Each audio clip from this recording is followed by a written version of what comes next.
Ladies and gentlemen, here it is, the most listened to radio show on the planet. Even the other stations are tuned into. You're listening to Business Talk Radio, where we take business to the next level. Rapping with Dr. Jacalyn connects you with experts from all over the world to help you take charge of your career, your business, and your life. Rap along with us. Visit drjacalyn.com to learn how to become a guest or a sponsor. And now, the doctor is in.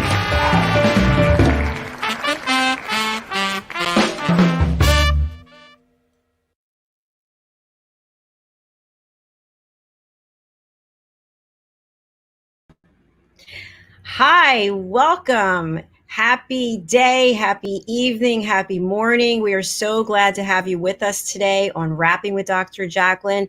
It's all about dating. Everybody loves to talk about this subject: love, romance, dating, finding the perfect person. We are live streaming today, as always, on Business Talk Radio and social media. I am your host, executive producer, director, and broadcast engineer. And that list is going to stay where it is for right now.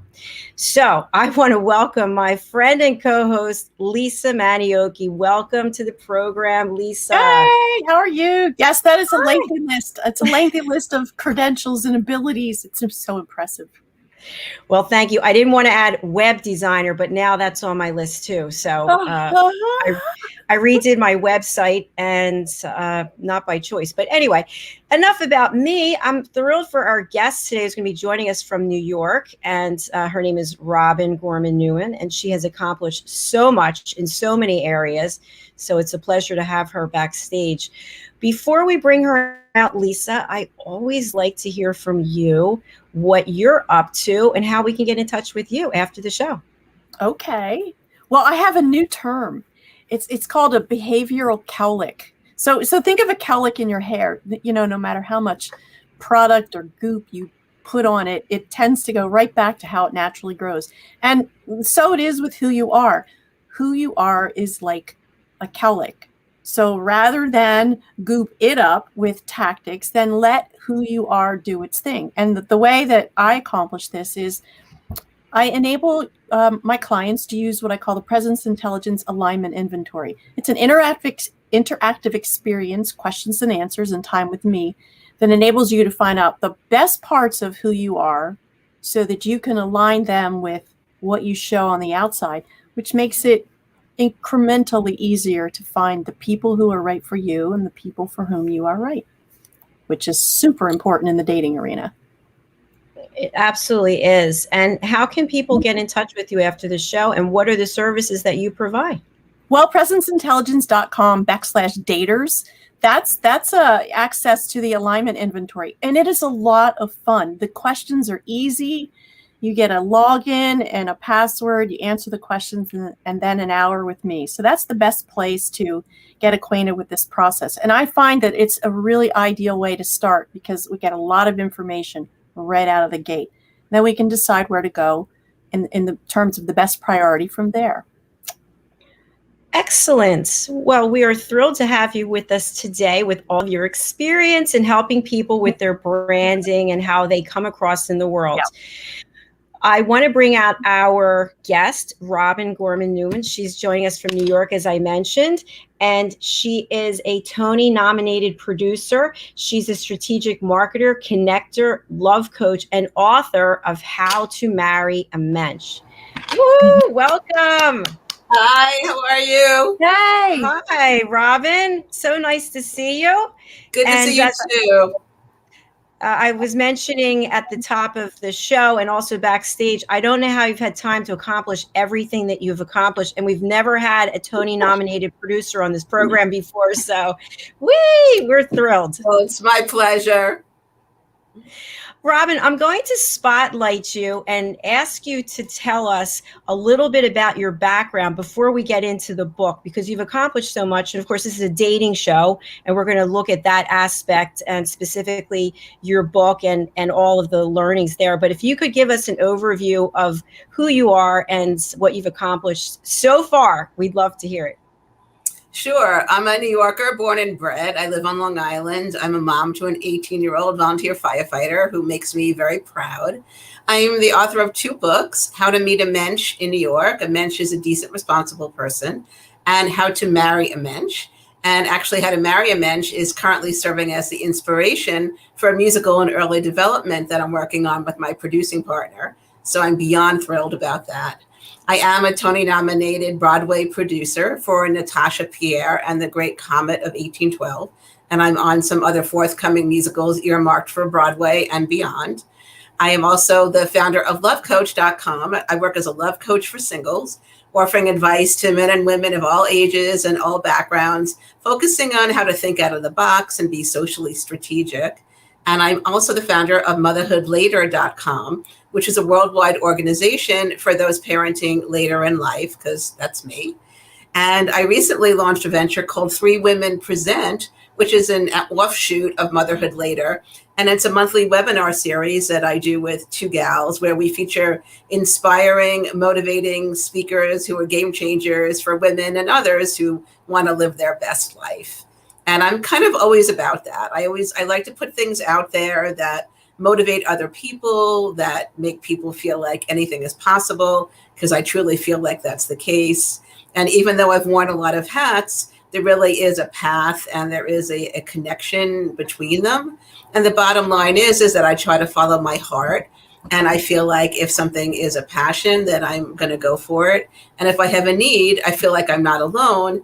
And I try to do something about it and try to create some kind of communal experience. So that's kind of my MO in life.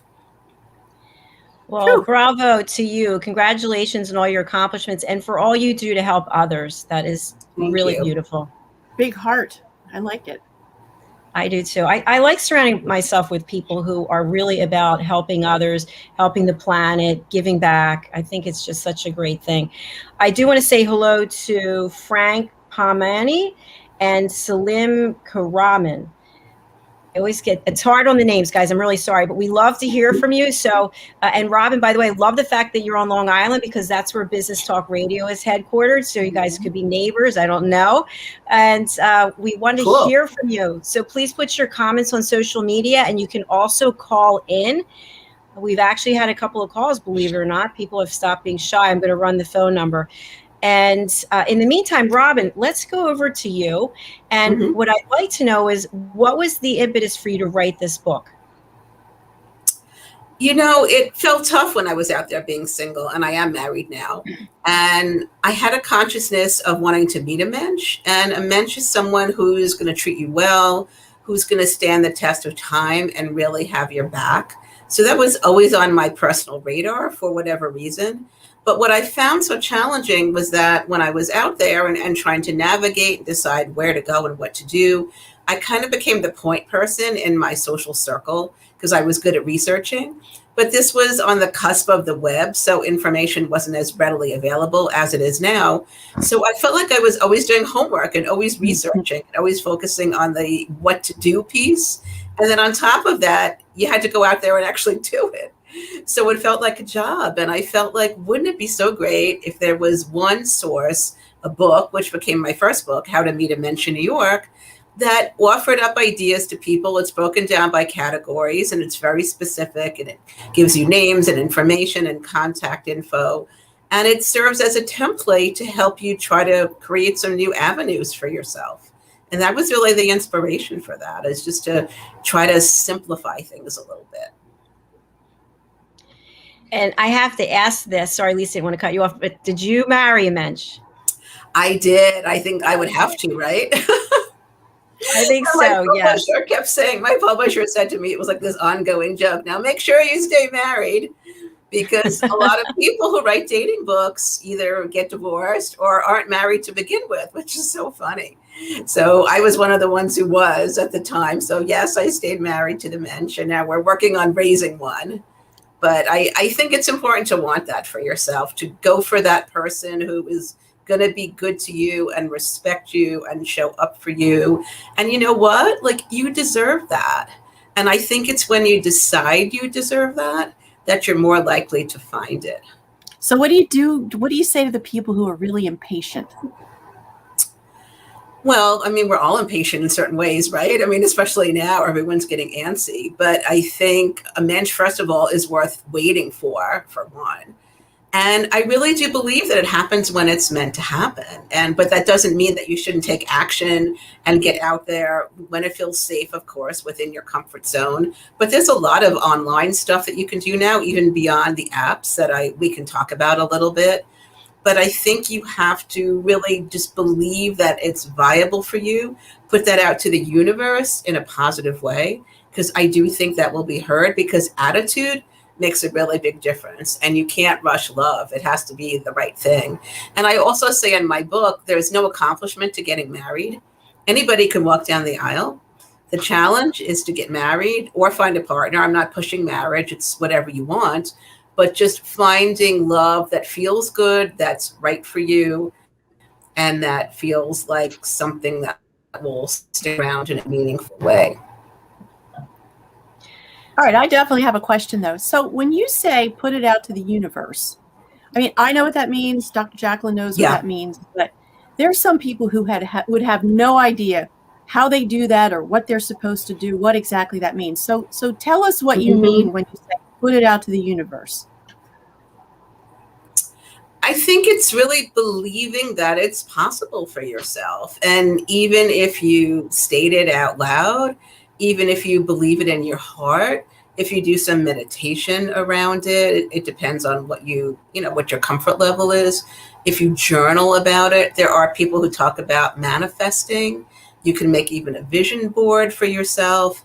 But sometimes even for me, for example, if it's something that I want in life, whatever feels important, I might actually write it down and maybe stick it on a wall or put it on a Post-it on my desk, or something that just reminds me that this is a priority for me and that I'm going for it and that I believe in it. I definitely agree with you. I've manifested certain things. I've written affirmations, I've prayed on it, I've meditated about it. I put something on the refrigerator and looked at it for several months. So I think it works. It works. Of course it does. Yeah. But, some people would think that it's a bunch of, I used to call it hokey pokey voodoo magic. That, it seemed like this really great phrase, but what do you do with it? But the truth is, when you focus on the good stuff and the stuff that you really want, it's more likely to show up, and you're even more likely to recognize it. Yeah. I think it's also your internal dialogue. If you don't want to hang up a Post-it and stick things on the wall or what have you, that's your personal choice. I get it.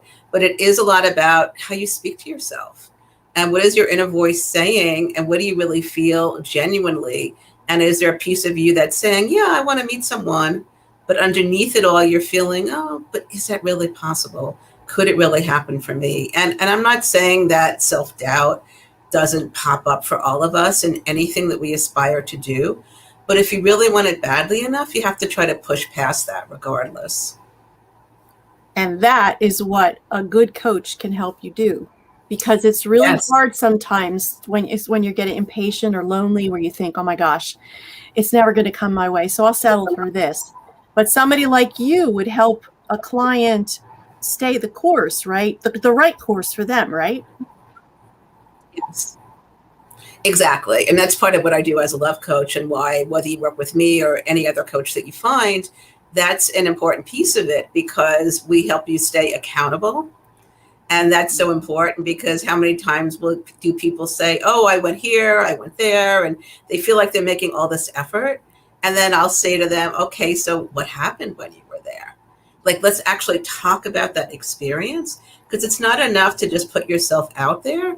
How are you behaving when you're there? What are you projecting? What are the vibes are you giving off? Are you looking approachable?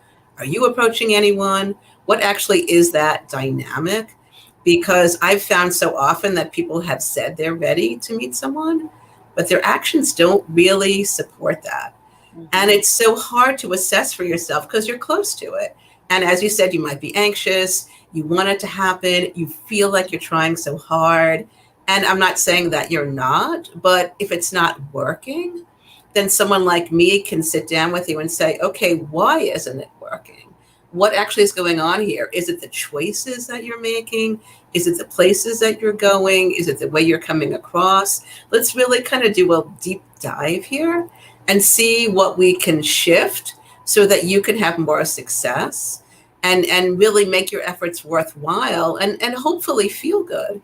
Because I'm also not just about getting out there and pounding that pavement and trying to meet the one. I really strongly believe in living a life that feels good and living fully and enhancing your social circle, thinking out of the box in terms of the activities that you pursue.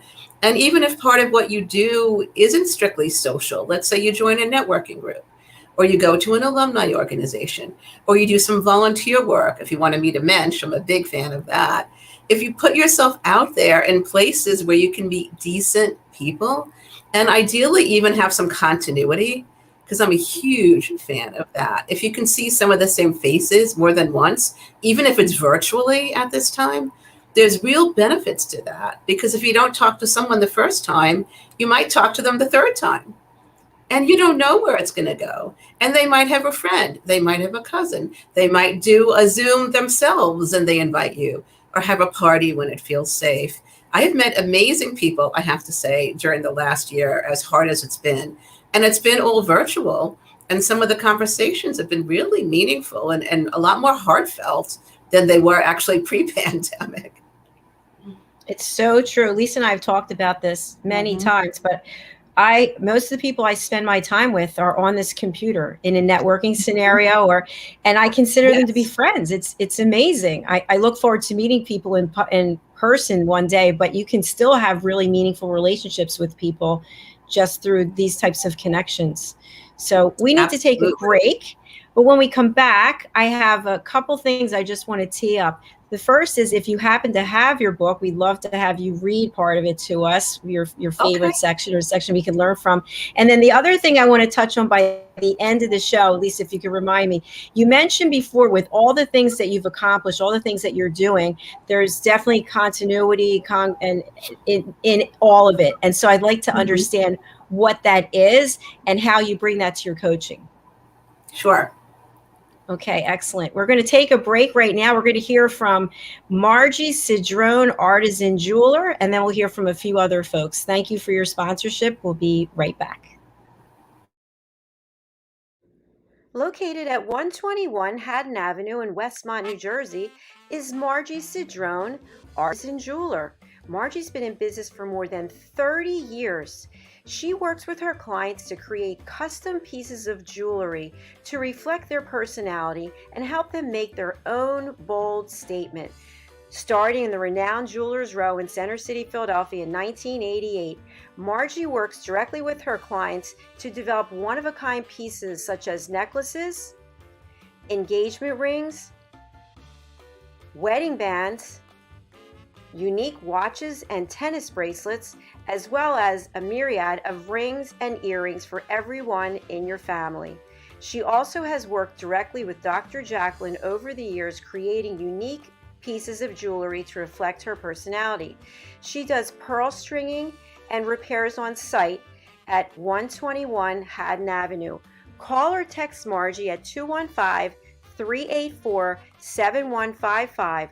Margie Cedrone Jewelry is open by appointment only. Make your own bold statement.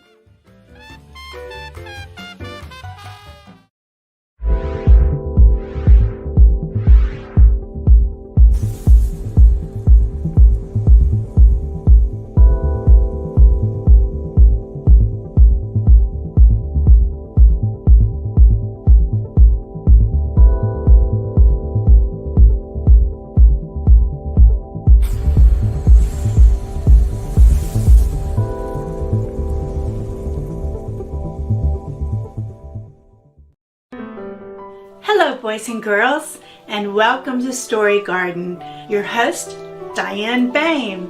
I'm so happy to have you here today. Diane Floyd Boehm tells wonderful stories that warm the heart, spark the imagination, and unite people and families across generations.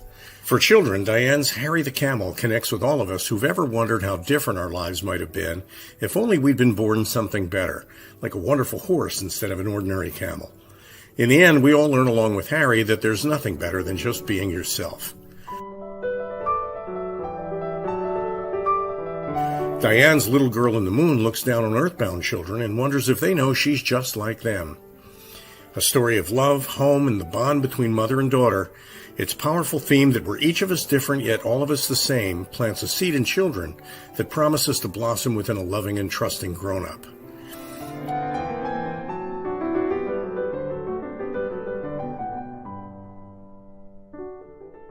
Diane's new biography, Rise, recounts the experiences of her grandmother, Ruby, to reveal the hidden strength of the human spirit. Ruby's story inspires all of us to become the best versions of ourselves.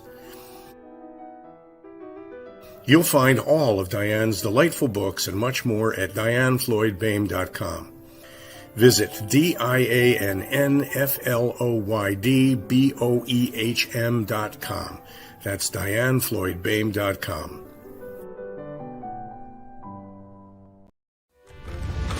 Ladies and gentlemen, Pierre is the Co-Host Radio Show. I'm glad you and the other stations are tuned in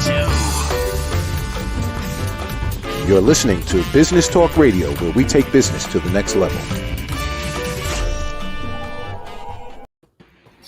Welcome back with Dr. Jacalyn. It's all about dating with my co-host Lisa Manyoky and our guest, Tony-nominated producer, author, director, and love coach, and 1,000 other things. So we're glad to have you here, and I'm wondering if you might want to read from your book now. Sure. This is the book. Oh, there you go. Okay. So one of the things I did in the book was there's tons of advice, of course, lots of personal stories. There's exercises.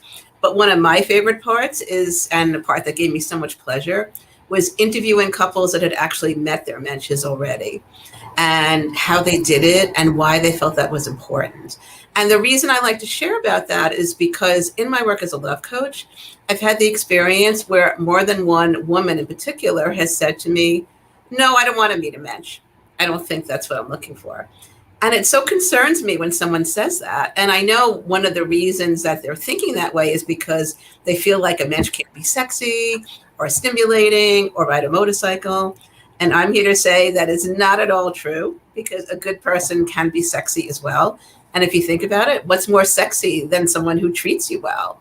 So to that end, I wanted to read one of the quotes in the book from a gal who I interviewed. This is in the Words of Wisdom section. And her name is Harriet. And she was actually married 63 years when I spoke with her. And what she shared was, I offer the following advice to someone looking to find a loving Mensch. He has to think you're wonderful. And I do want to say that a Mensch can be a man or a woman, but she's referring to a man, of course. He has to think you're wonderful, the best thing that ever happened to him. He has to know good stuff when he sees it. He has to not force you into his ways, but be gentle, accepting, and prizing of your friendship. He has to be happy to see you. You need to feel safe in his presence. You need to feel fulfilled. You need to feel the shock of recognition, a feeling that you've met before somehow, at some other time, a certain knowing. You need to feel free to be emotionally open with each other and to share how you feel and to trust that he'll hear your heart. He has to love you enough for the two of you, for better or worse. I just think that's so beautiful. And that's one of my favorite quotes in the book. That is really beautiful, especially from someone, you said she's married 63 years at the time. Yes. Can you imagine? No, I definitely cannot imagine. I know. I would say that she's an expert. Yeah, and she spoke from the heart, and it takes my breath away just reading that. It doesn't get any better. I like when she says the shock of recognition. Yeah, and I understand that actually, because when I met my husband, we met on a singles trip and we met at the airport, and there was something about that. There was this familiarity that was there, and it was kind of like what she described. It was this sort of knowing that, why do I feel comfortable? Like, what is it about this person? I just met them. Yet there was almost this inherent trust from the beginning. And it was kind of an odd experience because I had never felt that before with someone. Well, And longevity, that's a great place to start. sure, because longevity does not guarantee a successful relationship at all. No, not at all. And I do want to say about around familiarity, I think that's a tricky thing. And because for me, that was a positive thing, feeling familiar. But I think what's important, and part of what I do as a love coach as well, is to get people to recognize their choices. Because if part of what you're choosing is because it feels familiar, that can be good, but it's not always good. Because if familiar is not working for you, then you actually need to change that up. Because familiar can also mean that you're stuck in patterns that aren't serving you. So you really do want to be able to kind of assess that for yourself. And it might be hard, which is where someone like me would come in and kind of take a little bit of a tough love approach and try to figure out what's going on around that. There's so many valid points in that quote. I was thinking back to love you enough for the two people. That's, yeah, when you think about that, that seems like it's hard to do, but obviously it's been done. I just haven't been in a situation like that, but I'm glad that there are others that we can learn from. Robin, I want to ask you this before we move on from your book. Where can people purchase your book? Amazon has it. It's not so much in bookstores anymore because it's not the newest book, but it is a good old classic. They can also buy it from me directly. My website is lovecoach.com. And I'm happy to sign and, autograph, write notes, anything personal for people. That's beautiful. Question I have, what would you say the difference is and the value is between a love coach or a dating coach? Is there a difference? Well, I mean, that's an interesting question. I think even just amongst love coaches and dating coaches separately, I think it really has to do with the style of the person. And what I do is I'm really very specific. So in addition to helping someone think about their attitude and a lot of the advice I've shared already, I also will create a personalized socializing plan of action for someone. And that's pretty unique to me. A lot of coaches that I know really more talk about theory and attitude and maybe strategies, but in a general sense. And I will actually tell someone specifically, if I suggest, I think you should do some volunteer work, I will tell them where. And I will circle back to them with emails, with a written plan. I keep people on my radar when I'm working with someone. So if anything else occurs to me, if I'm on a lot of lists myself, I'm really good at poking around and doing research and turning up out of the box things. And I share that with all my clients relative to whoever it's appropriate for.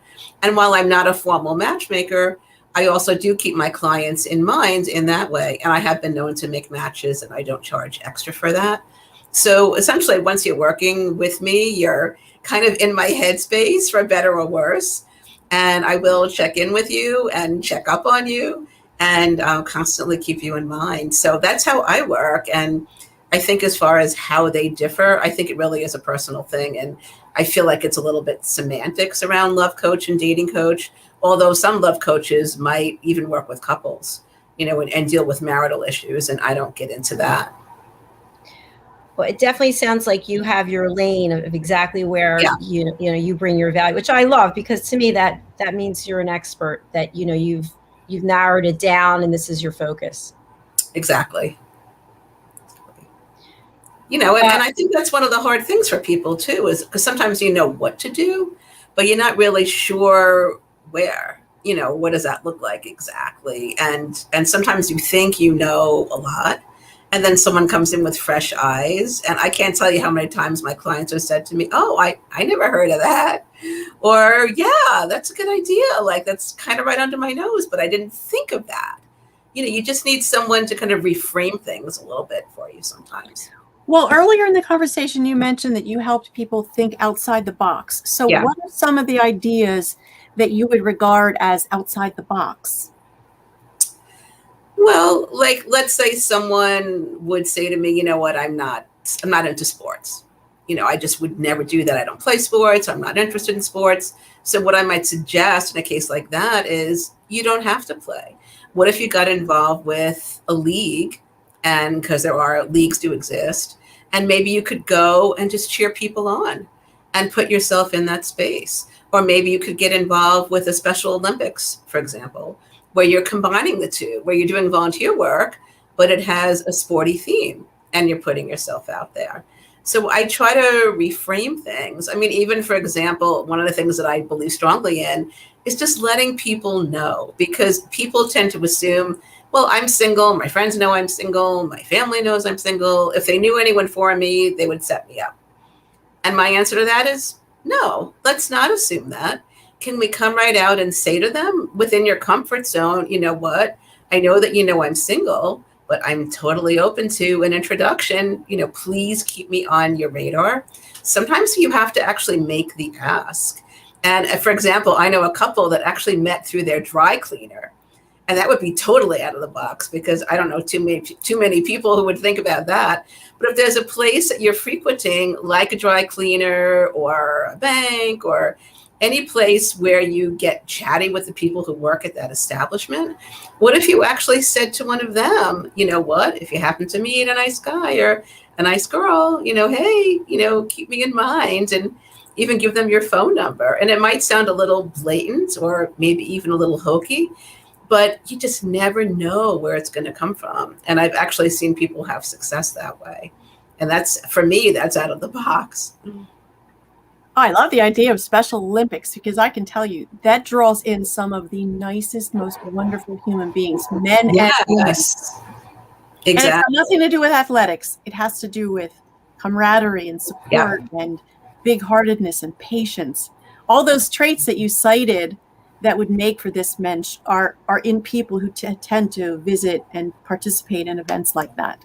Exactly. I'm a big fan of fundraisers, and also even just getting involved. Like some people might say, I'm not comfortable going to a fundraiser. It might be a cause I support, but I don't want to go myself. So what I would say then is volunteer. Why don't you get on the committee? Why don't you help plan the fundraiser? Why don't you show up and take tickets at the door? Why don't you put yourself in there where you're actually involved, so that people have to naturally speak to you, and it doesn't matter if you're alone or not. Really good suggestion. That extra step. Yeah, I like that. That's really out of the box, definitely. So thanks for sharing that for our audience. Sure. We are going to take our second break, and we're going to hear from Donna Barnes, and then we'll hear from me and Mr. Alcini. So stay with us. We'll be right back on Rapping with Dr. Jacalyn. It's all about dating. I don't think men are superficial idiots, that their brains are wired to be visual. I'm told I give great advice. Nike Just Do It for exercise, I think really applies to sex too. I've coached hundreds of men and women. So I disagree with her where she's like, put it all out there on the first date. An open book is not sexy. Exactly. Do you have relationship questions? Chances are one of my clients or myself or my friends have gone through the same thing, and I already made a video about it. So I invite you to check out my YouTube channel, Donna Barnes. I've made hundreds of advice videos based on real-life experiences so that you can make better choices. In my upcoming Breakup Recovery Action Plan, there's going to be checklists and quizzes. Best information that I've ever experienced or acquired. If you're stuck and can't move forward or let go, my action plan is built to help you. Subscribe to my channel. I'll help you have better relationships.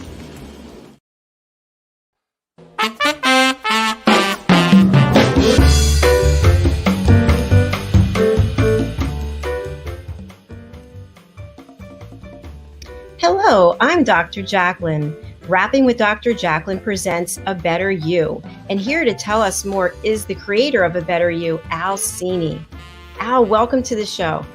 Thank you, Dr. Jacalyn. It's always a pleasure working with you and everyone out there. You might be a coach working with individuals professionally or personally, or you might be a consultant working with businesses, or you might be a trusted advisor specializing in an area like finance, let's say, or the law or healthcare. Whatever of those roles you relate to, you all have one thing in common, and that is you're working every day to help people become better versions of themselves. Better You. And Dr. Jacalyn's A Better You program is an opportunity for you to express your expertise in a particular area for 15 minutes in front of an audience of people who are looking for help from people like you. Yep. So, Dr. Jacalyn, maybe you can tell everybody how they can learn more about this. It's so easy. You go to abetteryou.tv and you sign up to book your session.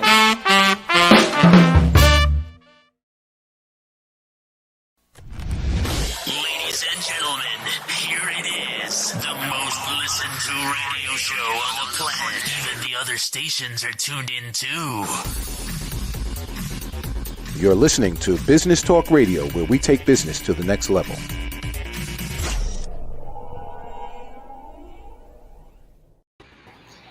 Welcome back. Someday I'm going to have a game called Was It a Wig or Was It My Hair? You have more hairstyles from the beginning of all of this until now. It's like, and you know what? Me? Here, listen, I'm working with what I have. This is it. There's going to be no pigtails, ponytails, and braids. This is my cut. It's the one that works, and it's like the only one. So, well, good for you. Good for you. I just think it's fun. I don't mind, cutting my hair or coloring my hair. I do it all myself. So you cut anyway, your own hair. I mean, not too long ago. You did. I just trimmed it yesterday to make sure that it can flip up and then it's all even. But anyway, I want to talk about something. The word flirting. How important is it to flirt, Robin? Well, someone's got to do it because you got to make that connection somehow. So whether it's you doing it or the guy doing it, and I have no issue with a woman flirting or even starting a conversation. I know some women feel like the guy has to make the first move, but for me, I would like the guy to make the first move in terms of the date or potentially asking for the phone number. But as far as that initial connection, I'm totally okay with that because you know what? Some guys are shy and sometimes a woman has to do it. And I really don't see an issue with that. I had a situation years ago back in my single days, actually, and I had a girlfriend I was going out a lot with, and she had such a hard time meeting people. And she was a really beautiful girl. And I think part of the reason was because she was so attractive. And I think men were really intimidated by her. And she wound up finally meeting somebody through a personal ad. And I even said to her, you know what? Like, I don't know if he would have ever approached you. I'm not sure that he would have had the nerve. And I'm also not sure that he was ever going to any of the places that you were going. So I think it's important to, definitely flirt, but also it's not stick to just one method in terms of meeting people, because a lot of people talk about online dating. And I think that can be great, but I always feel like just mix it up if you can.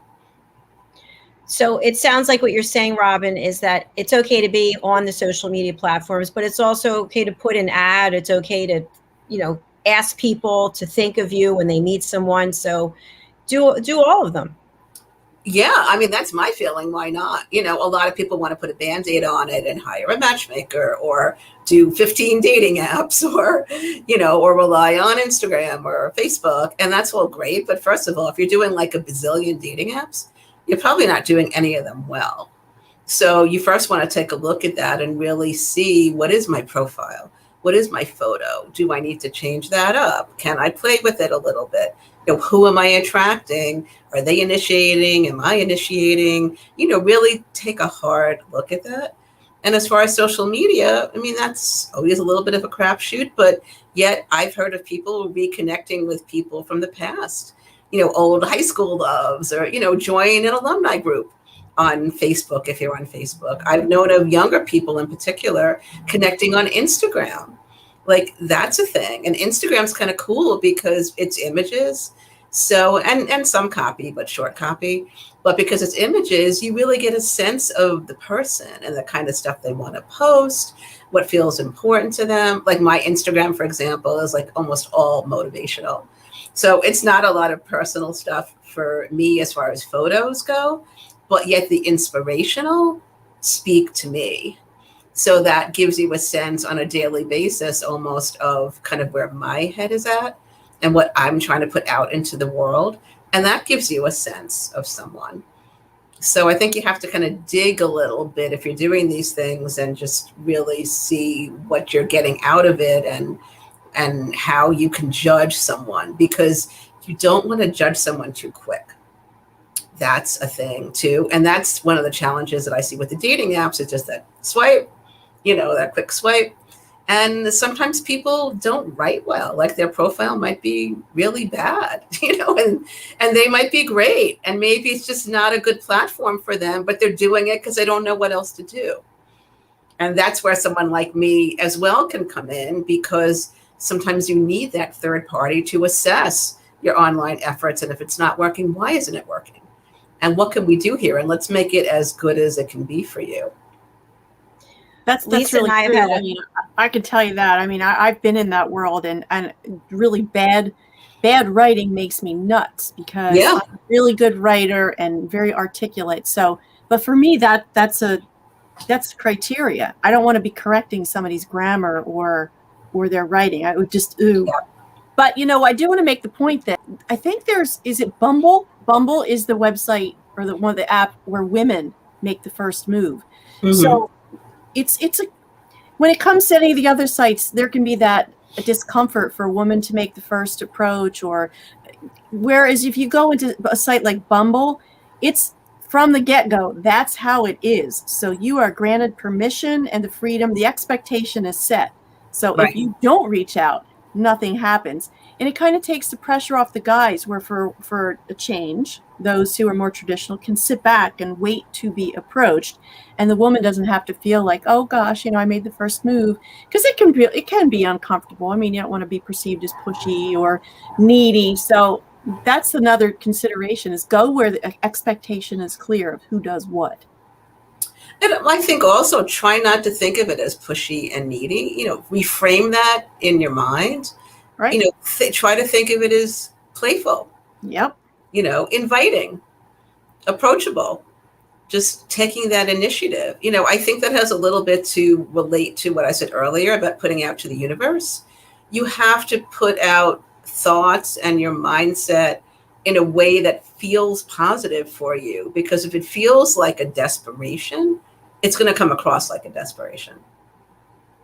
Yeah. And if you're in a grocery store, chances are you would say hi to somebody who's in front of you. So let's take the dating part of it out. Or if you pass somebody on the sidewalk, or if you saw someone in a train, you say, hi, how are you? No problem. Yeah. Suddenly you give it a dating context, and it's like, ooh, all these other things weigh in. And it's not the case. So even just sometimes pass along a compliment, a simple compliment. Yes. Don't want anything out of it. You're just being nice. And that alone can be a wonderful, playful, lighthearted invitation to converse. Well, I love that, because you asked about flirting, and paying a compliment is a great way to flirt. Sure. Make somebody feel good. Just smile. I know it's hard to smile now with the masks, but, smile with your eyes. Just make somebody feel good about themselves, because that is so appealing. That's so sexy, especially these days. Mm-hmm. People would so welcome it. And I love what you said about saying hello to people, because you know what? You could meet someone in the produce aisle at your local supermarket. Who knows? God knows we're standing on lines a lot these days. You can be standing on a line to get your vaccine and start talking to someone, and there you go. There's Mr. Right Mensch or Ms. Right Mensch right in front of you. It's so true. One of my friends met her partner in a museum. They were both looking at the same painting. Oh. I love that. Yes. So I also think there's something to be said about the energy that you put out. We, with our body language and the way we carry ourselves, are like, no. Or yes, please do. I want to speak with you. I'm open to meeting someone. And I think that we have to be really aware of our presence, Lisa, and how we're showing up. Yeah, I totally agree. And that's a part of flirting too. Because if you're wondering why someone's not talking to you, if you are at a place, if you're standing there, like this, with your arms crossed, or if you're surrounded by friends, if you have the troops with you, so to speak, how is someone going to break through to that? And that's an example of what I mentioned earlier, of people feeling like they're doing so much and they're going to all these places, but how are you behaving when you're there? You know, and for example, like, let's say someone was to ask for your phone number, because I'm a big believer in just having a business card handy. Or even if it's not a business card, just like a personal card. Because if someone asks for your phone number, what are you going to do in that moment? You know, look for a scrap of paper and a pen to write it down, or write it down on a napkin, and you're kind of scrambling. Because sometimes meeting opportunities are very fleeting. I know a couple that met on the Long Island Railroad. And if they weren't ready to meet, you know, in that moment, it would have been, you know, boom, over, and opportunity lost. Very true. A question I have for you, and then we have to take a quick break, is Lisa and I have talked about this. Sometimes we have things in our lives that we need to clean up before we can actually get involved with someone else. How do you coach someone if they come to you and say, I'm in the middle of divorce, or I have legal issues, or whatever it is that it might be? What would you suggest to them, Robin? I think that's a really great question. And I think you do want to be self-aware and realistic with yourself. One of the things that I do when I first begin to work with someone, and there is a questionnaire that I ask them to fill out, and that gives me a really strong sense of their history, but also where they are at right now. Because sometimes people think they're ready and they're actually really not. And I think that you, yes, do need to be in a positive place. You know, self-love needs to come first. And I believe so strongly in, yes, meeting a mensch, but also mensching yourself. And these days, I think we have to be really kind to ourselves. I think we have to be patient. This has been a difficult last year, and a lot of different emotions are coming up. I think you have to honor that. And if you're not ready at this moment, that's okay. It doesn't mean that you won't be in a week or a month or whatever that's meant to be. And as we said earlier, you don't want to rush it, because you're not going to have clarity either. So try to trust your gut. And if you can, get quiet and just see what comes up for you. Because if you're not sure, because one of the things that I feel so strongly about also is that if you're asking the question, you know the answer. And think about that. Yeah. You know, and that can be in a lot of different ways, because I've been asked about, well, how do I know if someone's the one? You know, how do I know if they're going to call me again? You know, how do I know if I'm ready? You know, how do I know anything? Well, we don't know for sure, but if you're asking, you're probably not ready, and they might not be the one. And maybe you do have things to do, because you know what? You wouldn't be asking, you would just be doing it otherwise. Very true. Great points. We're going to take a break now, and we're going to hear from the lovely Ashley Owens. She's going to talk to us about networking, and then we're going to hear from Zane Carson Carruth about her book. Stay with us. We'll be right back.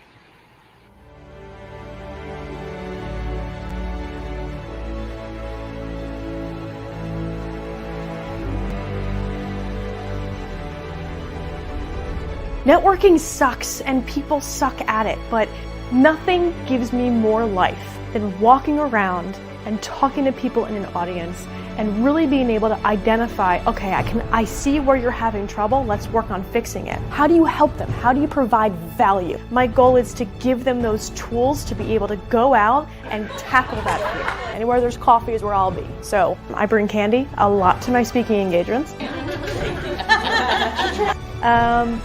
Like, of course that makes sense. I'm a little unconventional. Ashley was very knowledgeable. Very entertaining. I learned a few new things, and to me that's the key. What do you want them to say? How do you want to be perceived? You're going to get the most direct, tactical tips and practical takeaways when it comes to networking. These two here are super important. You'll remember once the conversation starts. I love the tips that she gave out. I hate networking with a passion, so I feel like I can go through a meeting or event and not feel so uncomfortable. When you're going to a presentation, you want to be educated. You also want to be entertained. She was really fun and really personable, and everything she was saying was just very relatable. She's got a lot of great ideas. That will make you stand out so fast. She comes across as someone that likes what they do and just doesn't try to sell you something. Activity breeds results. If you're not doing anything, you're not going anywhere. Just made me want to start networking, which I never thought I'd say before. A networking strategy that works for you.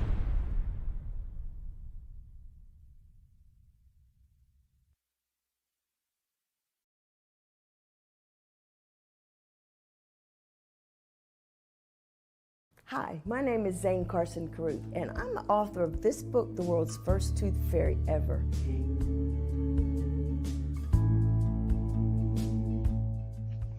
Reading is magic. Studies have shown that reading to your children lays the foundation for greater success in life. Reading helps develop language and vocabulary skills. It helps improve memory, and it encourages curiosity and inspires creativity. The benefits are immeasurable, and as a parent, you'll benefit too. In only 10 or 15 minutes a day, you'll be creating warm memories and a bonding experience that will last for years to come. So take time to read to your children. Read them books about things that engage and interest them. Tales of fairies and magic fascinate children, and as everyone knows, the Tooth Fairy is at the top of the list. If your child loves magic, wands, adventure, and what child doesn't, you'll love reading them books from the trademarked series, The World's First Tooth Fairy Ever. Follow along as Bella, the world's first tooth fairy, accidentally starts the tooth fairy tradition. Learn the tricks of being a professional tooth fairy in the book, Bella Starts a Tooth Fairy School. Your child's imagination will soar as you read the adventures of Bella and her magic wand.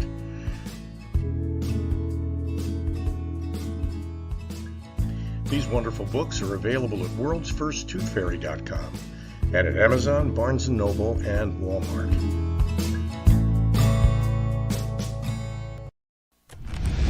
Ladies and gentlemen, here it is. The most listened to radio show on the planet. Even the other stations are tuned in too.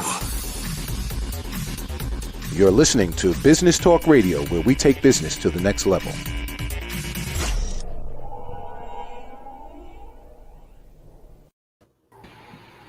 Hey, what do you have to say? We're back. I'm having so much. Yes, I'm having so much fun. So, Robin, I know it's a dating program, but I can't let you go without asking you about your work as a Tony-nominated producer. Please tell us all about that. I love theater. I mean, talk about an affair of the heart. Mm-hmm. That's my affair of the heart. I grew up loving theater. I didn't know I'd be a producer, honestly. I used to write theater reviews. I went to Hofstra. I was the arts editor of a school newspaper. And my involvement in theater came actually through the organization that I launched for moms, motherhoodlater.com, which is a worldwide organization for those parenting later in life. And that segued me into theater because there was a big trend for a while there in mom shows. And I decided to reach out to a mom show that had been in California. And it was one of those things, and I'd love to leave this message with your listeners and viewers as well, that if your gut is telling you to do something, just do it, even if you're not sure why. Just trust that. And so I made a call to a theater in California where a mom show had been playing, and I left a message, and I don't even know what I was saying. I had no clear agenda, but I kind of just left my name and number and said I wanted to connect with the producers. And then I moved on, essentially, and just got busy with other projects. And a few weeks later, the producer called me. And unbeknownst to me, the show was coming to New York. And suddenly then I realized, oh my gosh, that's why my gut was telling me to make that phone call, because it was coming here. And I had no way of knowing that. And they wound up inviting me on as an associate producer. And it was the first time I got involved with theater in that way. Didn't see it coming at all. And I loved it. And I just found a home in the theater. It was my joy. And I made the decision at that point that I wanted to get involved in Broadway. And I started first as an investor, which is what many producers do. And then I got invited onto a show because, and this is talk about putting it out to the universe, but also putting it out there to individuals. I let it be known that I wanted my name in a playbill, and that meant producing. And producing either means raising a certain amount of money or investing a certain amount of money. And I was invited to come on Natasha, Pierre, and the Great Comet of 1812, which starred Josh Groban. And I raised the money. It was my first time doing it. I had no idea I was going to be able to do it, but it worked. And I became Tony nominated, and it was extraordinary. And my husband and I went to the Tonys, and I hung out with the cast a lot, and I was in the theater all the time, and I just found my home. And now I'm on 2 other shows that are coming to Broadway. One is The Nanny, inspired by the TV show. It's a new musical. And the other is A Face in the Crowd, also a musical that's being written by Elvis Costello doing the music. And it's inspired by the iconic film. And as I mentioned, I'm developing a musical right now, inspired by my book, How to Marry a Mensch. So if anybody is interested in theater and thinking they might want to explore whether investing, producing, or even just tapping into some of the cool virtual stuff that's happening now, I'm happy to have conversations and explain how the industry works. And it's always a bit of a crapshoot when you invest in theater, but by investing in theater, you're supporting the arts. And where they're not investors, there would not be shows. And I can promise that you'd have a great time. And for me, it's my happy place. And I can't wait till theater opens again. But in the meantime, there is a lot of great stuff happening online. And I actually have a group on Facebook called Lifelong Theater Lovers and Supporters. And I invite people to join, and I share all kinds of information and viewing opportunities there. And it's a great place to stay informed. So come on over to my Facebook group. Robin, I love how your face lit up when you were talking about your work there on Broadway. It's amazing. Any word in New York as to when Broadway is going to open again? It's tricky. There's a lot of factors. I mean, obviously they want it to be safe, but it's not just for the audience, it's safe for the cast, safe for the musicians, for musicals, obviously. For musicals, it's a little more complicated because of all those pieces. Plays, it's a little bit easier, and smaller productions, it's a little bit easier because there's less people to be involved. But I don't know. I wish I could put a time frame on it. I mean, Off-Broadway has already started to kind of trickle open. I think there's going to be a lot of amazing outdoor stuff this summer. And venues, like I read, for example, I was so happy to see this, that Tavern on the Green is having some performers come in and sing. Like, how beautiful is that? And there's going to be pop-up stuff at Lincoln Center happening. There'll be pop-up things in the street. I'm sure Times Square is going to do stuff. So I think people should just keep an eye out and take advantage of the unique things that are going to be happening right now. And when Broadway comes back, it's going to be gangbusters for sure, because we all miss it so much. Mm-hmm. But it's only going to come back when the time is right. And that's a bit of a watch and wait right now, but keep the faith, because I can tell you, because I've been in the virtual room to see a lot of the new works being created. I also joined the board of New York Theater Barn during this time, which is an incubator of new musicals. And the new works that are coming are off the charts. Ooh, so lots to look forward to. It's going to be really exciting. Thank you for sharing all of that. I have a couple more questions before we close out, but Lisa, I didn't want to cut you off if you have something you want to ask. I love the theater. I miss it immensely. So I cannot wait till it opens again. Yeah. So Robin, these are the 2 questions I have for you. For someone who's interested in becoming a producer or becoming an investor, do they have to be located in New York? No. Okay. Not at all. Excellent. And then I'd love for you to share with us what the process looks like if somebody wants to work with you as a coach. My website is lovecoach.com. They should write to me there. And sometimes I do an initial little chat with someone, or sometimes it's just an email exchange if they know it's what is right for them. And then I send them a questionnaire, and then I have different plans. I do suggest that I could work with someone hourly, certainly, but my experience has been that a program is really the best thing, because building in that level of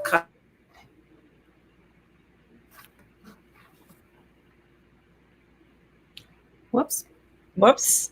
Okay, well, we seem to have lost Robin for the moment. We are going to continue on because it's time to close the show out anyway, but she was certainly a delight. I can't believe everything she's accomplished. It's like more and more and more. So. And in defense of her last point, hourly is working with the coach. Things don't change in an hour. And it's much better. Most coaches have some type of continuity program where it makes sense to block out a chunk of time to continue. So it's the old, there's no magic wand theory, right? No, there's not at all. You can't just show up for an hour and wave a wand and say, oh, it's all going to change. Nope. No. Lisa, how can we get in touch with you and tell us about your own TV show that you have? Well, presenceintelligence.com/daters is where you can access the alignment inventory. And I promise you, it is a lot of fun. The results are colorful and it's substantive, but extremely easy. So that's one way. And then on Wednesday mornings between 8 and 9 a.m., I am the co-host of Morning Coffee with my buddy Mark. And it's a variety show. We talk about, let's see, last week there was an allergy specialist and a toy industry specialist. So it's a really entertaining hour. We have a sports update that's on RVN television. And it's just the live feed there. So please join us. It's a great show. Yeah. I see that we have Robin back with us. Hi, Robin. It's good to see you. Like the tech day from hell on my end. Sorry about that. That's okay. Don't worry about it. We just wanted to be able to say goodbye, but you were talking about your process of working with you, that you can work with someone by the hour, but obviously it makes more sense to purchase a package or whatever the other options are that you have. Yeah, I was saying because that builds in the accountability. And that's the thing, it's kind of the same idea if someone joins a gym, because I've had those with clients. I'll say, do you go to a gym? Because you can meet someone at a gym too. And they'll say, well, I belong to blah, blah, blah. I said, no, what I asked you was, do you go to the gym? So many people join something and you don't go. Right. So, that happens all the time. Right. I've been there, done that. So, but you feel good because you joined, okay, yeah, but it's not working for you. So, when I work as a love coach, I want to know that they're doing what I suggested.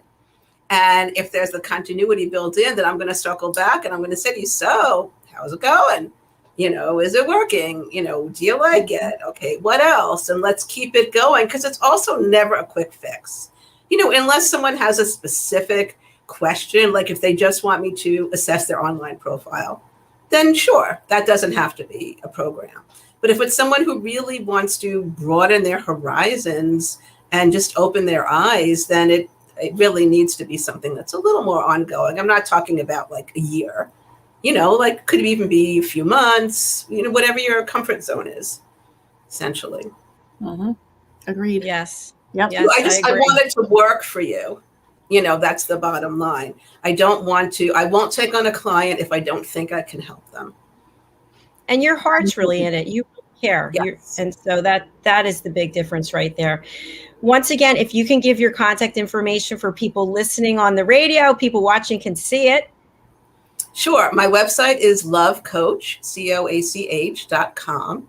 Not a dating thing, but if you happen to be a mom or a woman over 35 or over 40, happy to have you join us on Motherhood Later, LATER.com. And if you are a theater lover, feel free to reach out to me through either of those sites. But also I have a Facebook group, Lifelong Theater Lovers and Supporters. And I'd be really happy to hear from you and share our mutual love of theater and how to get involved. Fantastic. Thank you so much for being here. It's so nice to meet you. And I just love everything that you're doing. So I'm actually going to join your Facebook group if that's okay. Oh, do. Yes. Okay. Excellent. Absolutely. All right. Thank you, Robin. Enjoy the rest of your evening, and we will look forward to seeing you. Come back and see us on this show or another show. It'd be my pleasure. Thank you for having me again. Stay well. Thank you. You too. Bye-bye. Bye-bye. Lisa, you were giving your contact information. Anything else you wanted to add? No, that's a wrap. That's a wrap. For me. It's been a long week. Yep, we're good. All right, my friend. I will let you go. I'm just going to update everyone with what's coming up for the rest of the next day and tonight. So, all right. I'll see you again soon. Thank you. Sounds good. Bye, everyone. Hi, everyone. In case you missed it today at 12:30, we had an incredible show on It's Your Stage. We had Astrid Van Helden, and she is an opera singer. She is a rapper. She sings pop music, and she shared with us that she graced the stage in India. 15,000 people were watching. She's traveled worldwide, and she is doing a new project with Steve from Kool and the Gang. So please go over to our YouTube channel, Dr. Jacalyn LLC, and check that out. Here's what we have left for the rest of the week. And for those of you who don't know, we film Wednesday, Thursday, and Friday only, and we have 14 shows during that time. And if you miss anything, again, go to YouTube and subscribe, Dr. Jacalyn LLC. Tonight, coming up at 6 p.m. Eastern Time, we have A Better You. Lessons from the best coaches, consultants, and trusted advisors. And our presenter, the expert this evening, is joining us from New Zealand. Her name is Mariska Duprez, and we are thrilled to have her. Tomorrow, Friday, we have fashion, fitness, travel, and leisure with my dear friend, lovely person, Diane Floyd-Boehm. And our guest is India Harvey Beckinsale, and she's joining us from London, I believe. At 1:30, I have a story to tell, and our guest is Filiana Citradui, and she is all over Clubhouse. If you happen to be on the Clubhouse app, you can definitely find her there. At 3:30, we have presenting Pet Psychic Amina, and our guest is Janet Childs. At 5 p.m., stories of hope, inspiration, and overcoming adversity, Stephanie Loreas. And finally, at 6 p.m. tomorrow, the variety show with co-host Lori Mendelson, and our guest is Shasta Townsend. So before I close today, I want to encourage everyone to be good to each other. Try to find some way to do your own flirting. Say hi to people because it feels really good. And we love having you watch our shows, listen to our shows. We just had a great show yesterday with Regina Longo.